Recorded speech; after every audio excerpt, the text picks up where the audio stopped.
Entre l'ampli, enfin la tête d'ampli et le HP, il y a un câble. Oui. Les gens savent pas toujours, mais c'est pas le même câble, c'est pas un jack. Ah non, alors surtout pas.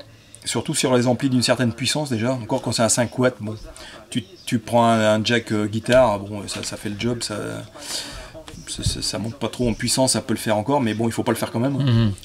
Interdit. Par contre, dès que tu as plus puissant, même si c'est les mêmes jacks, hein, c'est les mêmes connectiques. Connectique, ouais. C'est la même connectique, mais par contre le câble en lui-même, c'est pas le même. C'est un câble qui a une section beaucoup plus grosse. Ouais, beaucoup plus lourd. Voilà, pour encaisser justement la puissance de sortie pour le HP, quoi. Et parce que c'est pas la même chose qu'on véhicule avec. Et non. On met pas t'as quelques millivolts sur le jack pour la guitare, pour arriver à l'entrée de l'ampli, et puis derrière t'as déjà des volts, une quarantaine de volts là pour... Le véhicule est important. Moi j'ai une remorque chez moi, une belle remorque, mais je mets pas 35 tonnes dessus. C'est une petite remorque pour emmener ma tondeuse chez le marchand, quoi. Voilà. Donc c'est quand même important de faire gaffe à ça si vous avez un ampli. Oui, parce que c'est vrai que ça peut être, mais ouais, ça peut être, quand tu connais pas, c'est vrai que ça peut être dangereux parce que il y a des gens qui savent pas. Tu vois un jack, c'est le même format, je branche mon jack guitare. Ouais. C'est vrai quand tu connais pas, mais ouais, il faut vraiment le jack adapté à un câble HP. En fait, c'est le câble HP parce que le jack en lui-même, bon, ça. Oui, la connectique. Ça va quoi, mais par contre, c'est vraiment le câble HP, quoi, tu vois. Tu vois, si je te montre un bout de câble, tu vois, t'as une section de... Ça, c'est un câble HP. Bon, il est quand même costaud celui-là, mais ça fait une bonne section là, sur les deux fils. Et quand tu prends un câble guitare, ça peut ressembler. Mais tu vois, généralement, et en plus un câble guitare, en fait, c'est pas les deux mêmes conducteurs. Oui. Tu vois, attends, je vais enlever juste. Hop. C'est bizarre. Les mecs qui chantent. Tu vois. Un câble, c'est ça, câble pour le signal en fait. Voilà, tu as deux conducteurs comme ça. Un qui sert de blindage, c'est le moins en fait, c'est ce qui va à la masse. Et tu as le signal, il passe, il passe dans l'autre. Le petit là. Et le conducteur est tout petit. Hein. Tu le dénudes, il est vraiment c'est minuscule. Encore celui-là, il est un peu épais. Mais... donc ça n'a rien à voir avec l'autre, quoi, tu vois. Donc à surtout pas mélanger. Ça, c'est fait pour véhiculer de la petite tension, alors que l'autre, c'est du costaud, quoi. Au niveau entretien, alors il y a des gens qui aiment les amplis à transistor. Hein. Moi-même, j'ai longtemps joué aussi sur un vieux Jazz Chorus. On peut avoir des bons amplis, ça dépend ce qu'on leur demande, quoi.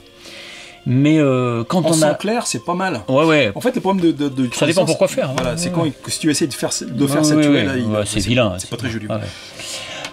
Mais quand quelqu'un va s'acheter un ampli à lampe pour la première fois, il faut qu'il sache qu'il y a un peu d'entretien par rapport à... C'est-à-dire que les lampes, ça va se changer tous les X temps.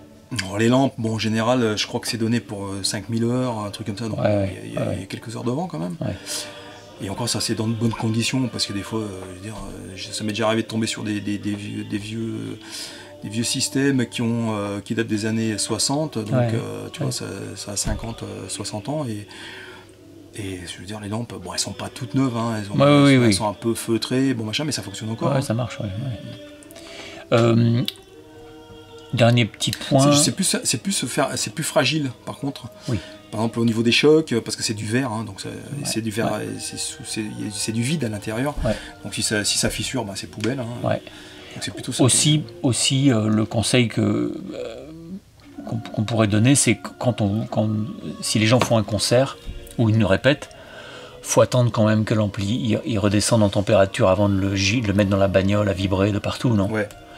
Alors le mieux, ce que je dis aux gens des fois, c'est que le mieux c'est que quand tu arrives en répète ou en concert, tu le mets en route, tu mets ton ampli en route, hein.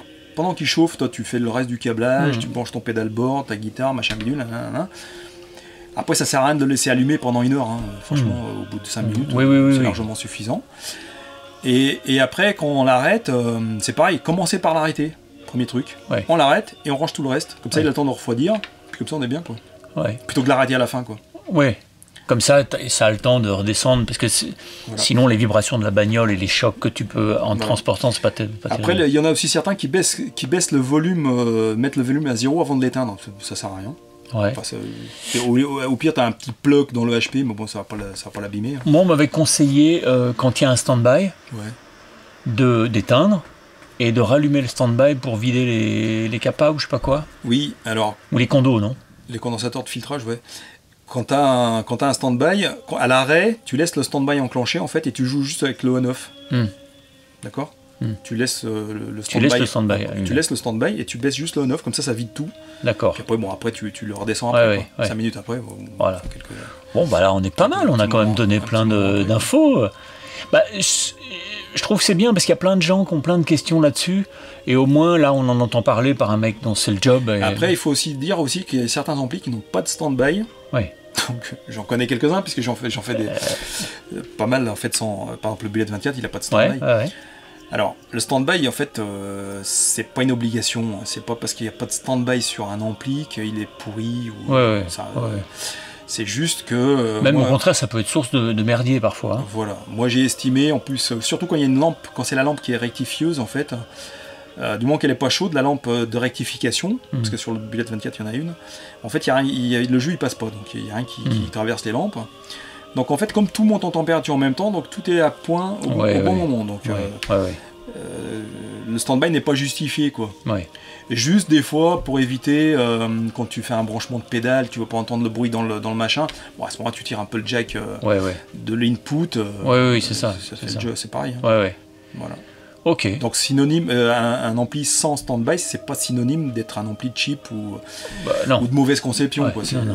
Sur un ampli hi-fi, par exemple à lampe, les amplis hi-fi à lampe, c'est des amplis, je veux dire, qui coûtent, c'est même du très haut de gamme.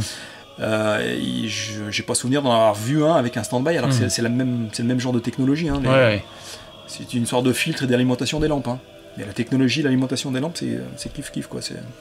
Écoute, moi, mon ampli préféré n'a pas de stand-by. Hein, voilà. Bon, et ben écoute, merci.